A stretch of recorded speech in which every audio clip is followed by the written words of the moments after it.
তো আজকে আমি নিয়ে এসেছি তোমাদের একটি গুরুত্বপূর্ণ টপিক, সেটি হচ্ছে কি অলিম্পিক ডাব্লিউবি অল এক্সামের জন্য। প্রত্যেকটি পরীক্ষায় তোমরা খুঁজে দেখবে যে অলিম্পিক থেকে একটি না হয় দুটি করে কিন্তু প্রশ্ন তোমাদের প্রত্যেকটি শিফটে তুলে দিয়েছে। তো সেই অলিম্পিক বিষয়ে আমরা বিস্তারিত জানবো, এ কারণেই যাতে আমরা যেখান থেকে যেভাবে প্রশ্ন আসুক না কেন আমাদের কিন্তু সেই প্রশ্নগুলো যাতে মিস না যায়। তো কথা না বলে শুরু করছি। তো ওই অলিম্পিক প্রথমে কবে শুরু হয়েছিল? অলিম্পিক প্রথমে শুরু হয়েছিল তোমাদের 776 খ্রিস্টপূর্বাব্দে। কোথায়? সেটা হচ্ছে গ্রিসের এথেন্সে। এবং এই অলিম্পিক শুরু হওয়ার একটা উদ্দেশ্য ছিল। এই অলিম্পিক যখন শুরু হয়েছিল তখন গ্রিস দেবতা জুসকে কিন্তু উৎসর্গ করেই তোমাদের এই অলিম্পিক খেলাটি শুরু হয়েছিল।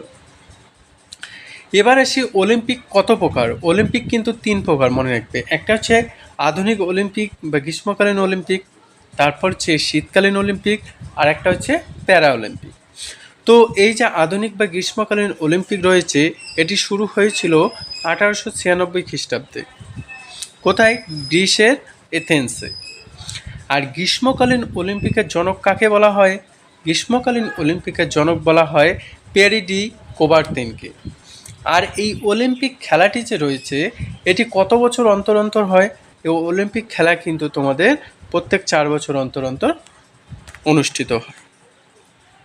আর এই অলিম্পিক খেলায় অনেক সময় দিয়ে দেয় পরীক্ষার মধ্যে যে অলিম্পিক খেলায় কোন রঙটি নেই বলে 4টি অপশান দিল, সেখানে বিভিন্ন ধরনের রং দিল। তো তোমাদের জানতে হবে অলিম্পিক খেলায় কিন্তু কোন কোন রং রয়েছে। অলিম্পিক খেলায় কিন্তু তোমাদের 5টি রং রয়েছে। সে 5টি রং কি কি? 5টি রং হচ্ছে তোমাদের লাল, নীল, কালো, হলুদ আর হচ্ছে সবুজ।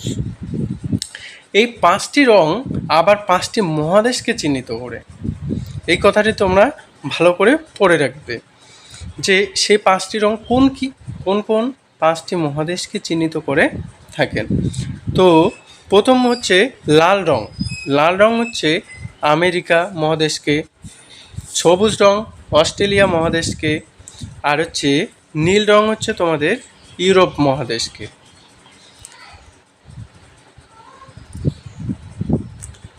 আর কালো রং হচ্ছে আফ্রিকা মহাদেশকে, হলুদ রং হচ্ছে এশিয়া মহাদেশকে চিহ্নিত করে থাকেন। এদের মধ্যে যেটা গুরুত্বপূর্ণ সেটা ম্যাক্সিমাম পরীক্ষায় দেয়, সেটা হচ্ছে হলুদ রং। যে হলুদ রং কোন মহাদেশকে চিহ্নিত করে থাকেন, তখন হবে হলুদ রং হচ্ছে এশিয়া মহাদেশকে চিহ্নিত করে থাকে। তো পরবর্তী অলিম্পিকের আরও গুরুত্বপূর্ণ ভিডিওটি পেতে অবশ্যই চ্যানেলটির সাথে জুড়ে থাকুন।